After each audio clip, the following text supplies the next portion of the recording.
Hi, my name's Kayla Healy. I'm Alex Xenofontos, I'm Chrissy Corney.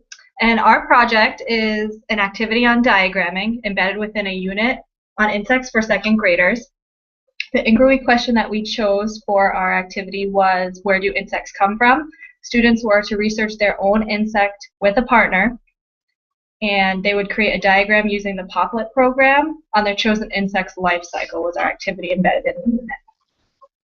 Our creative process was a little difficult for us at first. Our triad was unsure what to focus on in the beginning, and then we decided that we needed to start with a specific grade level.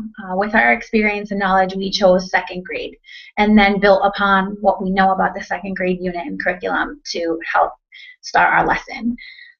So that's how we got to our topic. From there, we used some of the tools that we had learned at the Institute this week, such as BlendSpace, screencasting, and Poplet, to help us guide and hone in on our lessons. Oh, we're supposed to talk about what we did. Okay, so we all contributed to this final project. So I set up the initial wiki and started with the drafting process.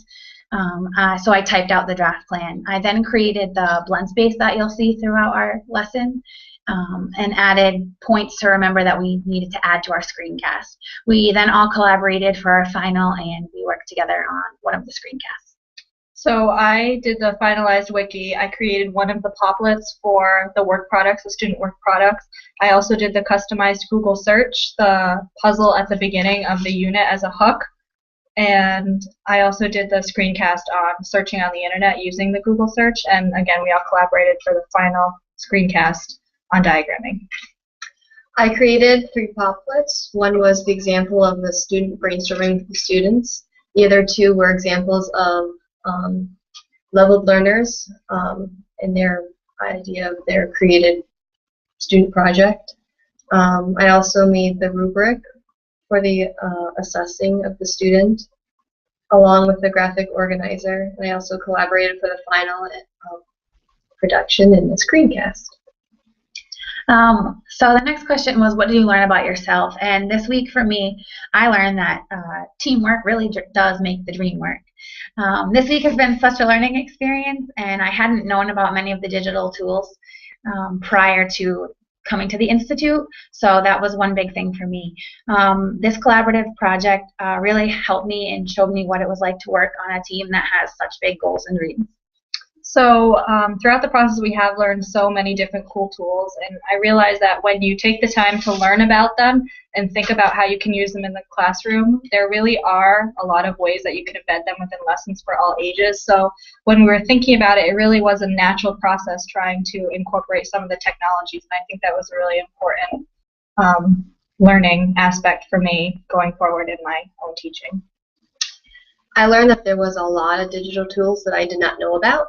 And that it's really easy to embed them into lessons, and that it's likely to enhance the engagement of my students. Moving forward, I think that this is a really important tool to teach students to communicate through using technology. And additionally, I learned from both of my group members. Yeah, they were really familiar with, or more familiar with, BlendSpace and customizing Google searches, so I learned from that. The final question that we have is, how could this lesson be implemented and used? And we felt that this could be used in any second grade classroom because we accounted for so many different learners. And the framework of the lesson could potentially be adapted for any other topic, for like a read aloud with like a story, a social studies lesson, etc. Okay, we're done.